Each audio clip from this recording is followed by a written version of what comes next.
By about 3100 BC, the two halves united, thereby creating one Egyptian state that lasted for millennia. The reign of this civilization can be divided into three major periods of prosperity, called the Old, Middle, and New Kingdoms, and two periods of instability in between, called the First and Second Intermediate Periods.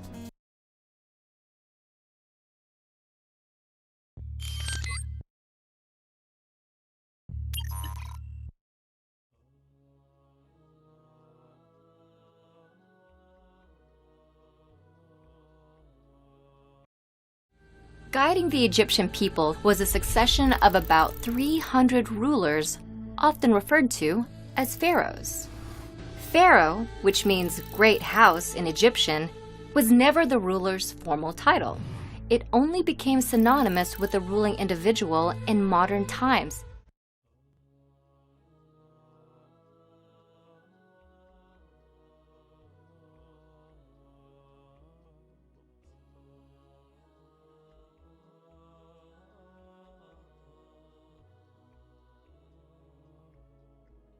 Now, during this time, there is a group of Semitic, sort of quiet invaders, and they're called in Egyptian history the Hyksos.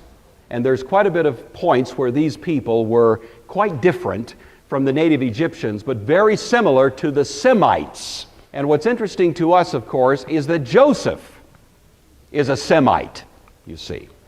And many have speculated that part of the reason Joseph was able to be catapulted into such prominence was not simply his ability to interpret dreams, which was pretty impressive, but because also there was a shared common heritage. And that's kind of the basic political backdrop now for Joseph coming to Egypt. It's during this period of time. It's a time in which these kings were called the Hyksos, or shepherd kings.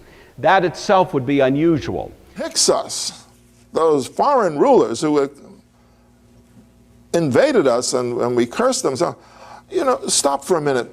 They were pharaohs of Egypt.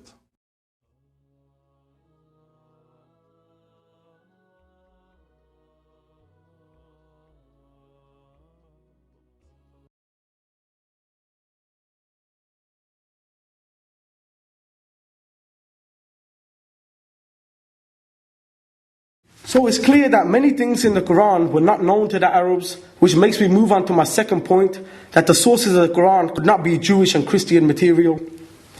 If Muhammad was copying stories from the Jews and Christians, then surely he would have copied the mistakes found in the Bible. There are quite a few examples of this, but for the present moment I will mention one.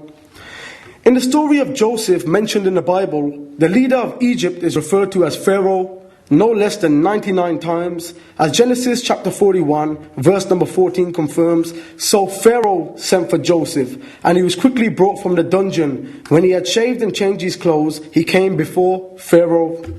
Also in the story of Moses, as found in the book of Exodus, the leader of Egypt is once again referred to as Pharaoh. As Exodus chapter 2, verse number 15, it says, when Pharaoh heard of this, he tried to kill Moses, but Moses fled from Pharaoh. On the other hand, when referring to the leader of Egypt at the time of Joseph, the Quran uses the word king, and in the time of Moses, it uses the word Pharaoh. It makes a distinction. As Surah 12, ayah 43 confirms, the king of Egypt said, this is talking about in the time of Joseph. And in Surah 7, ayah 104, when talking about the time of Moses, it says, Moses said, O Pharaoh. So why does the Quran make this distinction between the term king in the time of Joseph and the term Pharaoh in the time of Moses? It turns out that history shows that the time Joseph lived in Egypt was a time when it was ruled by some foreigners known as the Hyksos, and they were never referred to as Pharaoh. The term Pharaoh came around 1500 BC at the time of the New Kingdom when Moses lived there. This is also confirmed by the British Museum Dictionary of Ancient Egypt, where they say from the New Kingdom onwards the term was used to refer to the king himself. Also, the noted Egyptologist Toby Wilkinson clearly states in his Thames and Hudson Dictionary of Ancient Egypt that the use of Pharaoh for Egyptian rulers before the New Kingdom, the time of Moses, is strictly anachronistic and best avoided.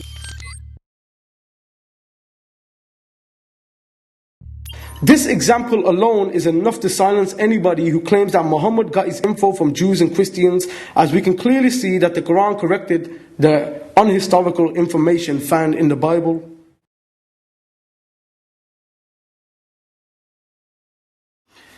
You mentioned about the name of Pharaoh. I have looked that up, but I don't have my reference there.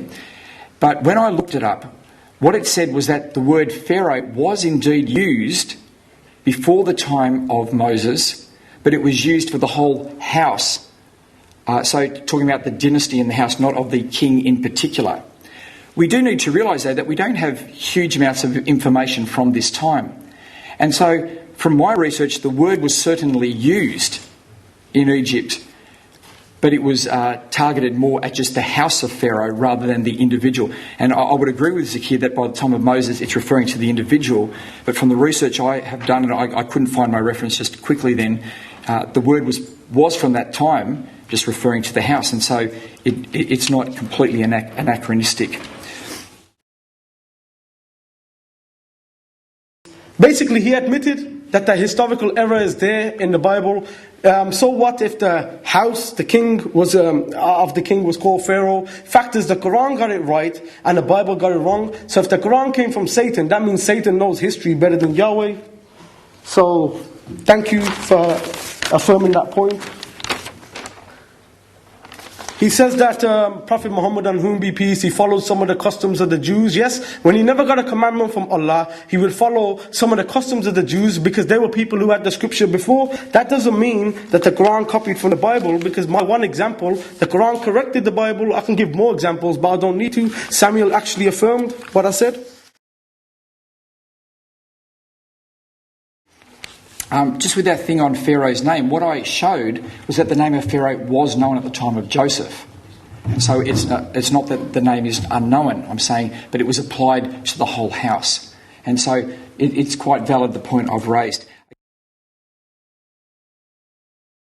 He didn't answer my point about the Quran being correct on the Pharaoh. He basically admitted the Bible's incorrect. Then he mentioned the Quran is not miraculous, basically. But I mentioned that this unmiraculous human book that he believes, the Quran, corrected the Bible on history. 75% of the wonderful Quran in my wonderful language of Arabic is from the Bible. But the question at the end of the day is, how is it possible that a forgery, which for centuries the Christian world was alleging that the Quran is, how is it possible that a forgery can be far better than the original?